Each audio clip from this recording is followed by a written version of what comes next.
Hi, welcome to the Beardsley Doctrine. I'm Randy Beardsley, and today I want to discuss Article 7 that addresses our failed welfare system. Here's what Article 7 says. We reject the notion that endless government welfare programs that spend over $1 trillion each year to provide free food, housing, medical care, and spending money are the solution to any problem. These programs are used to mask the lack of opportunity that our current policies have created, while creating an entitlement attitude to prevent several people from attaining the necessary pride and ownership in their work, homes, and communities that can only occur when you built these homes and communities with your own blood, sweat, and tears. We support the creation of government policies that create, not destroy, opportunity in our country, and when that's complete, we support a 5-year lifetime benefit limit for these programs. Now, the first thing I want to clarify is I'm not here to pit people paying for welfare against the people receiving it. Nor am I here to demonize the people on welfare, although I'm certain some of them deserve that for abusing this system and taking advantage of America's kindness. What I am here to do is to educate Americans of this failed welfare scheme and what its true intentions are. I will show you that there is a better way, and if we work together, we can create the opportunity needed to help these people barely surviving today, and we can help those that have to pay for this by greatly diminishing the expense of this program. But probably everyone knows someone that's had to use one of these programs or has even used one of them themselves. And most of these people are good people who are trapped by the consequences of the failed policies that our government has implemented over the last 50 years. Many of these people go to work every day just like you and me, but they weren't lucky enough to find one of the fleeting jobs left in our country that still pay a person a decent wage and benefit that allows them to take care of their family. If you're one of the people trapped in this system, or one of the people that pay for this system, then let's learn more about how we can all help ourselves to fix this system. Now let's start with what is welfare. Welfare is comprised of a huge network of federal, state, government-managed programs, but taxpayer-funded services that offer help to Americans and non-Americans based on need. Help such as cash payments, medical care, housing, job assistance, food, and a host of other programs that most of us probably don't even know about. This type of activity is clearly outside of the federal government's mandate authorized in our Constitution. But like a lot of other rights that the federal government exercises today, they got these rights by just violating our laws and taking them. Welfare is a matter of the states, according to our laws. And it used to be, but mostly in the 60s, the federal government expanded the federal welfare program. Remember the war on poverty? Because they weren't happy with the people in the individual states deciding for themselves how their community's welfare programs were operated and administered. Since this time, welfare spending has been on an incredible upward spiral. Take a look at this graph that shows our welfare spending in inflation-adjusted dollars. It's shown in gold, and how it has increased by almost 1,700% since 1960. While in contrast, our population in blue, it's only increased 77%. Welfare spending has increased at a rate 22 times faster than our population. Welfare spending was still $64 billion in 1960 using these 2016 inflation-adjusted dollars, but now we spend over $1.1 trillion a year on welfare. Yes, I said that, $1.1 trillion. The federal government, $829 billion, or 74% of the total, and state governments the rest. In 2020, welfare payments consumed 50% of all the federal payroll taxes collected, not included Social Security. Remember in Article 4, that's separate. When you add in the interest on the national debt, about $300 billion a year, that's mostly attributed to the result of reckless welfare spending, about 70 cents out of every dollar you paid in federal payroll taxes went to welfare spending or interest on the national debt that exists because of welfare spending. And this doesn't even include the portion of your state taxes that fund the remaining $300 billion. This is so staggering, it's unbelievable, but true. just over a quarter of what you pay in federal income taxes actually goes to programs that aren't welfare related. Now, welfare, like a lot of other government programs, started with good intentions, but like most programs, it's been hijacked, not to benefit Americans, but to the detriment of Americans. While it's hard to believe this level of failure could be happening by accident, it appears that by design or accident, someone figured out that by these failed policies, they could create a whole class of Americans in need. Then they could present themselves as some sort of savior to the problem, rather than the creator of this problem. And they provide life's bare necessities to these suffering Americans in exchange for their votes. The best part of this scheme, the gifts that the government bears and takes all the credit for giving, they don't even pay for them. That's because they make hardworking Americans like you and me pay for them by taxing us into poverty also. Now, I have to admit, it's a genius wealth redistribution scheme that's part of a larger process that I call the American Death March. And in the end, it creates two classes, an elite class and an underclass that has no property rights or power. And in case you're wondering, you're going to be part of the underclass if you aren't already. Everyone's destined to be part of this giant class of ever-growing serfs, part of a compromised majority voting bloc that's beholden to the government for survival. And while you take this march, they bankrupt the rest of us. Understanding this process, how it works and how to stop it, it's essential if you plan on having a future that doesn't include being part of this underclass. This is so critical, I'll cover the American Death March the next time that we meet. Now, in spite of spending $1 trillion a year on welfare, poverty is worse now than ever. How? How is that possible? The problem with welfare is that the more that you spend, the worse that it gets. The more we spend, the more we fail. And this is because welfare is not a solution to the real problem. More welfare doesn't fix anything. The real problem are the failed policies that have been implemented over the last 60 years in our country. These policies have sold off most of our jobs to the highest foreign bidder, and they've only created job opportunities that offer so little in pay and benefits, they don't allow Americans the ability to even modestly support their family on their own. Welfare only acts as a temporary smokescreen or a mask to hide the dismal results of these policies implemented by our government.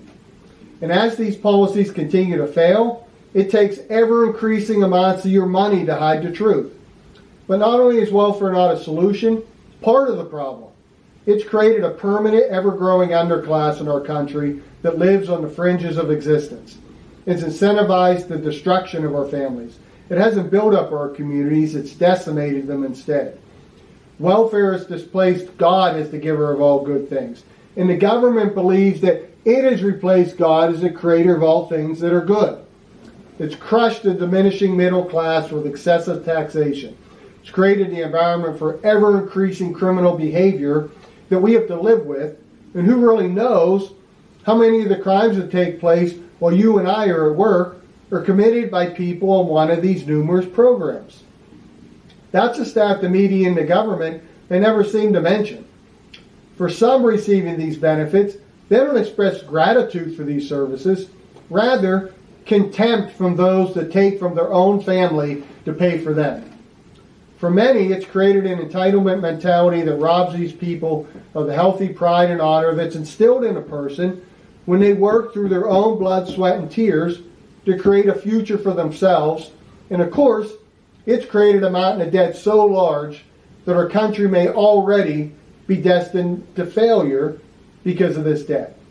The lost opportunity is so large that welfare benefits are needed in almost every family, in almost every community. How pervasive is welfare? 1 out of every 4 people in America, over 80 million people, have so little opportunity that they have to receive need-based medical care through Medicaid that you pay for because they don't have medical insurance. Likewise, according to the USDA, over 80 million Americans, again, 1 out of every 4 people you see today, they can't even feed themselves. And they have to receive food stamps or some other federal nutrition assistance program just to have enough to eat. 53% of all the babies born in our country each year are born to single mothers or families that aren't even capable to feed their own children, and the taxpayer feeds them through the WIC program. How unbelievable is that? 50% of the children born in America are at such a risk of starving that you have to help to feed them? HUD helps to pay for housing for almost 5 million families that have so little opportunity that they have to take money from your family to pay for their family to have a roof over their head. And I won't even start on the almost $200 billion of your money that's just doled out as free cash to whomever the government deems needs it, just so these people can have the minimum of life's necessities. If we're in a third world country yet, we're well on our way to it if we don't do something about it. Well, welfare is presented as compassionate help for the poor. It really isn't what it seems. Now take a look here. Welfare spending is actually used to hide the consequences of the failed policies that our government has forced upon us. It's used to bankrupt the middle class with excessive taxation to pay for it. It's used to create a legion of suffering Americans that they can manipulate, since this legion is dependent upon the welfare system to survive. It's used to destroy the family and to remove God from our lives and to place the government in the role of the giver of all things good.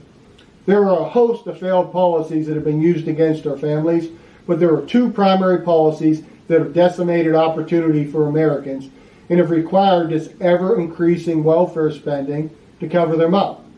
First, our government has profited for themselves by betraying our working class by selling off our good-paying jobs to the highest international bidders.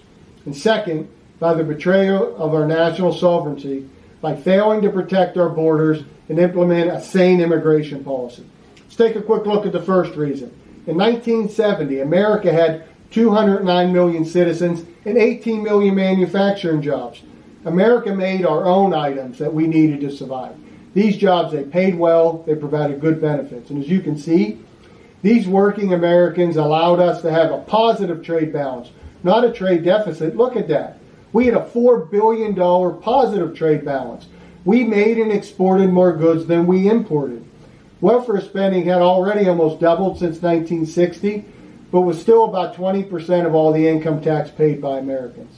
But our government implemented a series of policies making manufacturing more expensive here, cheaper everywhere else.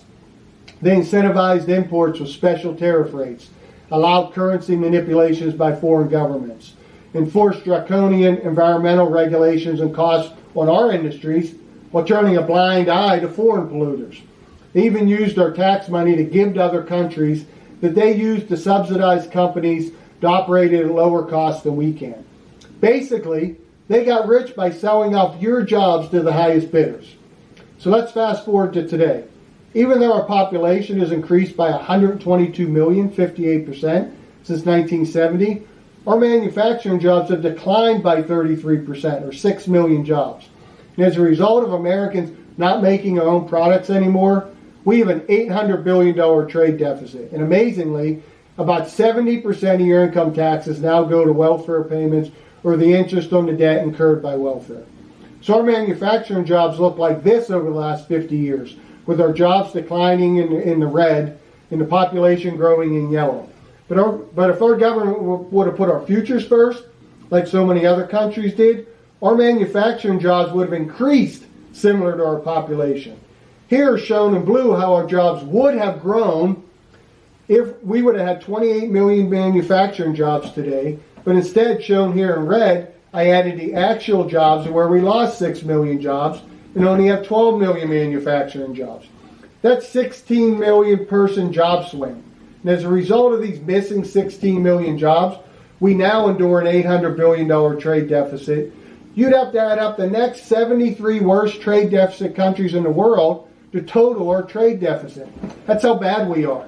And don't forget that oftentimes for every manufacturing job created, there are usually 3 other support industry jobs created. We could be talking about upwards of 64 million real jobs for Americans, not millions of Americans barely surviving on welfare. Don't be fooled by this phony story about all the jobs they take credit for creating. These are jobs where Americans work just to distribute foreign-made goods. Most of these jobs don't pay enough to support a family or offer benefits. This scheme has given way to what's referred to as corporate welfare. Corporate welfare is where when companies just don't pay their employees enough for them to survive or provide benefits. This scheme allows the company to make billions more of extra dollars. And guess who has to pay these billions of dollars so that these workers have the necessities they need to survive? You got it. You do it through the various welfare programs that you fund with 70% of your payroll taxes. This is corporate welfare. These companies transfer their obligation to take care of their employees to you. And you pay the billions of dollars for the benefits for their workers so these companies can make billions more for themselves. Shameful. Now, the second key policy that drives this loss of opportunity is our immigration policy, or lack of one. Now, we don't have enough good jobs for our own citizens. Yet our government not only imports the goods that we should be making here, but they also illegally import cheap labor into our country through illegal immigration and through dubious means that they call legal immigration in our ever-expanding refugee program. Shown here, our foreign-born population has almost tripled since 1970 until 2015. And who knows what it is today with millions streaming across our border every year now. Even conservatively, we've added about 40 million people to our population from foreign sources during this time. And we don't even have enough opportunity for the Americans that are here already. And most of these people only have low skills. And they are mostly destined for the welfare rolls, regardless of whether they find a job or not, because the jobs that they can generally do won't provide enough income or benefits to take care of themselves. So the American taxpayer will once again step up to make up the difference through various welfare programs. Or these people often displace Americans for these jobs, and they make those Americans jobless, and they send them to the welfare rolls that require you to pay for everything they need to survive. Now, on top of that, the competition alone drives down the wages and benefits offered to you. Real wages, wages adjusted for inflation, have actually been lower almost every single year since 1978, with the exception of just a couple years. This is in spite of the fact of an ever-increasing rate of high school graduation and a rate of college graduation several times higher than ever before. The cost of all this education, it's bankrupted many Americans, all while failing to raise our standard of living. Due to the downward pressure on these failed policies have exerted on our wages, yet our government continues to implement these same failed policies even though they continue to compound the failure. And as a result, it becomes necessary to ever increase the welfare payout to mask the mounting problems. Now, I have a master's degree in business, but you don't need a master's degree to see that these policies are bad for your family and your future. Less jobs means a worse trade deficit and less independence for Americans. Less jobs means more people on welfare and more spending on welfare. More legal and illegal immigration means more people on welfare and more spending on welfare. Lower real wages for you. More welfare means more debt and higher taxes for all. And all this means less of a future for you. Now, ironically, with the government and the media using all the tools available to them on the deception checklist, they've convinced many of these low-income or no-income Americans who have suffered the most at the hands of these policies to be the strongest supporters of these failed policies, even though these policies, they've destroyed theirs and their families' lives. They use the threat of taking away your benefits to create a huge voting bloc that must vote for more failure just to receive life's necessities. Some in this group are just fooled by the deceptions on the checklist and willingly vote for continued failure for their family and our country. But others are coerced to because they feel like they have no other options. Remember, about half the country is beholden to the government for their basic needs to survive each day. And to make sure that no one in this group considers there's a better way, insidious means are used to only present options that guarantee failure. How? It's easy. With almost half the country a ward of the state of some sort, the media and the government, they simply package all the failed policies that are destroying our future with the necessities that these people need to survive. They present two options like this. Option one, vote for our guy and we'll keep giving you the things that you need to barely survive. But what they don't tell you about option one is that voting for this will also perpetrate all the failure that put you in this position in the first place. No good jobs, no benefits, endless war to send your children off to die, more crime, more poor education for your children. But at least you can barely survive on what we take off other Americans to give you. Now option two they present, it's simply that this option will take away all your benefits so you can't even feed your family. They neglect to tell you that option 2 or 3 or 4 or whatever they are, that these are actually work to fix the underlying policies that have created the failure in the first place. So what do you do when you're in this position? You vote for more failure, option 1. You put another floor on the house of cards, but at least you can eat for the time being. And let me tell you something. This house of cards, created by these failed policies, it can't go on forever. You need to think about the day when it tumbles down.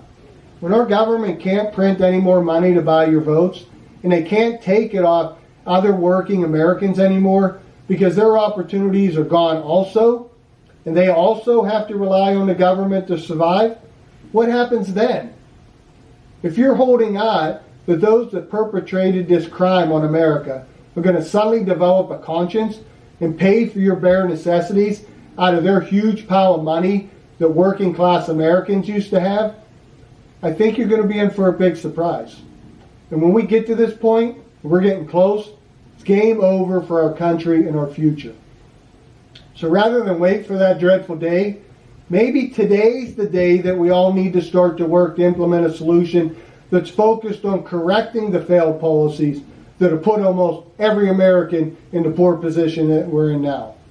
The real solution doesn't attempt to hide these failures with debt, force you to trade your future just to eat, but rather, this solution works to fix these failures and works to create independence and freedom for Americans. So they aren't wards of the state anymore, truly free people. And the rest of us that are paying for it all, we don't have to fear becoming the next wards of the state because we're out of money. So what needs to be done? We have to fix the two main drivers that have created this problem. The policies that are destroying our future. And these are the selling off of our jobs and our reckless immigration policy. You fix these things, and we're all on our way to ending this welfare scheme that holds about half of our country hostage and bankrupting the other half of our country.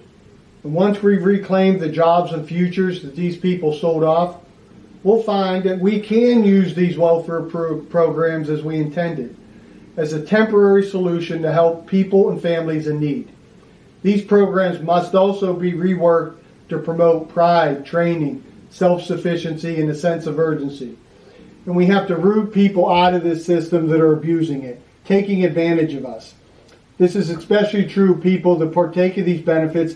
They're not even American citizens. The criteria is just way too low to allow other people to pay your way when you should be doing it yourself. This can only occur as part of a comprehensive program that creates opportunities for people so that they can move on to a better life and incentivizes positive behavior, not negative behavior. All these things must work together so that people have opportunities that are better than remaining on welfare. And we can do this if we stop allowing them to divide us and manipulate us to support these failed schemes that are destroying all of our future. Then we can implement benefit time limits on these services to ensure that they aren't being abused. But we can't do that now because the jobs and opportunities that these people need are in other countries right now. They're taken by people in our country illegally or unnecessarily. If the pandemic taught us anything, it's that due to these policies, our country is beholden to foreign countries for the essential things that we need to survive.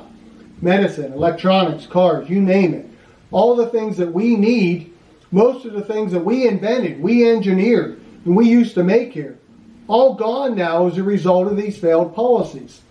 But not for long if I have my way.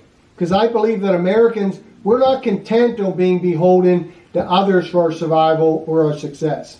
Independence, that's what it means to be an American. But the leadership of this group, they've destroyed our independence and they have us beholden to them and other countries for our survival and success. That's not going to cut it. Now, I know there's a lot to do. Some people just want to talk about what's wrong. Others, they're resigned to our demise. They say nothing can be done. There are even some that believe leaving our country is the best solution for their family. But me, I'm not going anywhere. My forefathers built this country. They gave their life for this country, and I serve this country. This is my country. And if you believe this is your country also, and you aren't planning on going anywhere, welcome aboard.